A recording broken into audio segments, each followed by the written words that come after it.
ఇప్పుడు పార్లమెంట్లో పెట్రోలియం శాఖ మంత్రి గారు అసలు గ్యాస్కి ఇంధనానికి కొరత లేదంటున్నారు.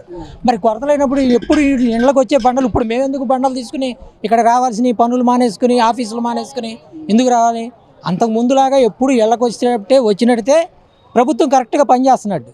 మరి కొరత లేనప్పుడు మేము వచ్చి ఇక్కడికి వచ్చి బండల నుంచి 3 గంటలు 4 గంటల నుంచి లైన్లో నుంచుంటున్నామంటే కొరత ఉంది. మరి అలా ఎందుకు చెబుతున్నారు? కొరత లేనప్పుడు పంపించండి, ఇంకో ఆటోలు ఎక్స్ట్రా పెట్టుకోండి. ఆ డబ్బులు వేసేది మాకేగా, గవర్నమెంట్ ఏం పెట్టుకోదుగా, మేమే కట్టేది. పెట్టుకుని ఇవ్వండి. మేము ఆఫీసులు మానేసుకుని పనులు మానేసుకుని ఇక్కడికి రావడం ఏమిటి?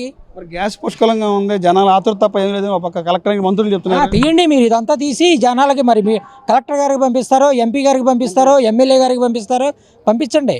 పంపిస్తే తెలుసుద్ది. వాళ్ళు అక్కడ కూర్చుంటారు, వాళ్ళకేం తెలియదు. బాబు గారు అయితే అది గ్యారంటీగా చెప్తారు, కానీ వీళ్ళు పనులు చేయరు. ఆయన దృష్టికి తీసుకెళ్ళండి, సీఎం గారి దృష్టికి తీసుకెళ్ళాలి.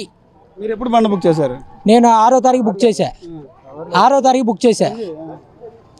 బుక్ చేశానండి. 7వ తారీఖు ఓటీపీ వచ్చింది. నిన్న వచ్చా, రేపు రమ్మన్నారు, ఇవాళ వచ్చా. బండ పట్టుకుని వచ్చా. మళ్ళీ నిన్న పోయింది, ఇవాళ పోయింది. ఇప్పుడు ఎంత టైం పట్టుద్దో తెలియదు. ఆఫీస్కి వెళ్తే ఓనర్ గారు ఏమంటారు, రేట్ ఏంటి అంటాడు. ఎవరిస్తారు అది?